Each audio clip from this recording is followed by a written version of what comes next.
दाता साहब ने लिखा है, कहते हैं हजरत अब्दुल्ला इब्न उमर रदी अल्लाह ताला अन्हु फरमाते, मैं किसी सफर पे जा रहा था तो मदीने से बाहर निकला, सहरा का इलाका था। तो दाता साहब फरमाते हैं कि हजरत अब्दुल्ला इब्न उमर कहते हैं मैंने सहरा में एक चरवाहा बकरियां चराते हुए देखा, बकरियां चरा रहा था। फरमाने लगे कि मैंने भी थोड़ी देर वहां रुकना था, सस्ताने के लिए, आराम करने के लिए, वहां मैं बैठ गया तो मैंने देखा कि एक कुत्ता कहीं से भागा भागा आया। तो चरवाहे ने ना अपना कपड़ा खोला, टिफिन समझ लें खोला, और उसमें से एक रोटी निकाल के कुत्ते को डाली। कुत्ते ने खाई और फिर ललचाई नजरों से चरवाहे की तरफ देखा, उसने एक रोटी और निकाल के डाल दी। कुत्ते ने खाई तो फिर ललचाई नजरों से देखा तो उसने एक रोटी और निकाल के कुत्ते को दे दी। अब कुत्ता सैर होके चला गया। हजरत अब्दुल्ला इब्न उमर रज़ी अल्लाह तआला अन्हु फरमाते, मैं करीब गया और मैंने जाकर उस चरवाहे से पूछा, गरीब आदमी से, उजरत पे किसी की बकरियां चराता है, तेरे पास कितनी रोटियां हैं? कहने लगा 3 ही थी। वयुसिरून अला अनफुसिहिम वलौ काना बिहिम खसासा। अल्लाह फरमाते हैं बड़ी शदीद जरूरत भी हो तो फिर भी अल्लाह के बंदे दूसरों को तरजीह दे देते। तो हजरत अब्दुल्ला इब्न उमर रज़ी अल्लाह तआला अन्हु फरमाते, मैंने उसे कहा कि तूने 3 ही दे दी, अब क्या करोगे? कहने लगा हुजूर ये सहरा है, कुत्ते सहरा में नहीं होते, कुत्ते तो ज्यादातर आबादियों के करीब रहते हैं, यहाँ कुत्ते नहीं पाए जाते। तो ये मुझे देख के ना कि मैं बैठा हुआ हूं तो ये आया था इस उम्मीद पर कि कुछ मिलेगा। तो हुजूर वो भूखा भी था, मैंने एक रोटी दी तो फिर लगा भूखा है, दूसरी दी तो फिर लगा भूखा है, मैंने तीनों दे दी।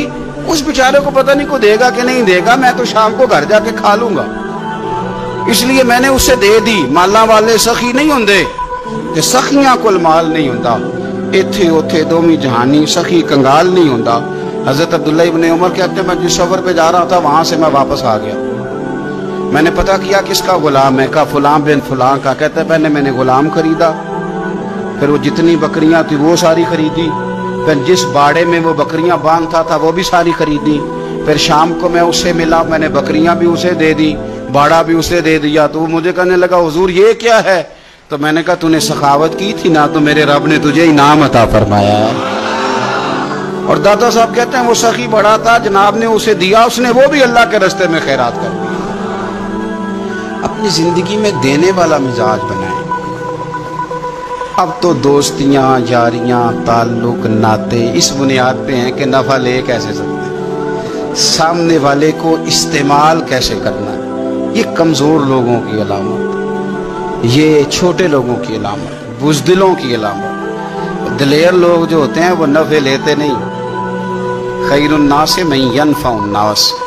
हुजूर ने फरमाया मैंने तो ये कानून बनाया है कि लोगों में से बेहतर वो है जो नफा दे, किसी नफा दे। और दाता साहब इससे आगे लिखते कहते हैं कि हजरत हसन बिन अली, इमाम हसन, नवासे रसूल, जिगरगोश है बतूल, कहते हैं उनका एक जानने वाला बंदा उनके पास बड़ी दुखी हालत में आया और आके रोने लगा। ने फरमाया क्या हुआ? अर्ज की हुजूर 400 दिनार का कर्जा है, जिनके पैसे देने हैं वो बड़ा सताते हैं, मेहरबानी करें। हजरत इमाम हसन फौरन गए और 400 दिनार ला के दिया, बंदा पैसे लेके चला गया। इमाम हसन घर जाके रोए, बड़े दर्द से रोए, फूट फूट के रोए। घर वालों ने कहा हुजूर पैसे दिए, रोते क्यों हैं? फरमाने लगे रो इसलिए रहा हूं कि वो मेरा जानने वाला था, उस बेचारे को आके कहना पड़ा है कि मैं मजबूर हूं। मैं जो उसे जानता था तो मुझे जानने वालों का खुद ध्यान रखना चाहिए, मुझे खबर होनी चाहिए थी कि आज किस किस जगह जरूरत है। तो दाता गांज बख्श अली अजमेरी ने हदीस लिखी है, नबी पाक सल्लल्लाहु ताला अलैहि वसल्लम ने फरमाया सखी अल्लाह ताला से भी करीब है, जन्नत से भी करीब है और लोगों के भी करीब है।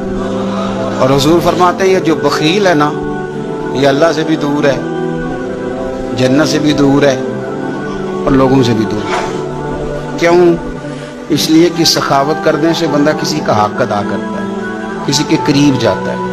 और कंजूसी करने से आप यकीन करें कंजूसी तेजी से फैल गई है, यानी घर के अंदर पैसे पड़े हैं और अपने ने मांग लिए हैं तो पहला तबसरा ये है कि ये वापस कैसे करेगा। ये पता है कब बंदे का ज़हन होता है? जब बंदा इसलिए देता है कि बंदे को दे रहा हूं, और जब ज़हन ये हो ना मैं रब की रजा के लिए दे रहा हूं, تو پھر بندہ ان چکروں میں نہیں پڑتا یہ واپس کرے گا کہ نہیں.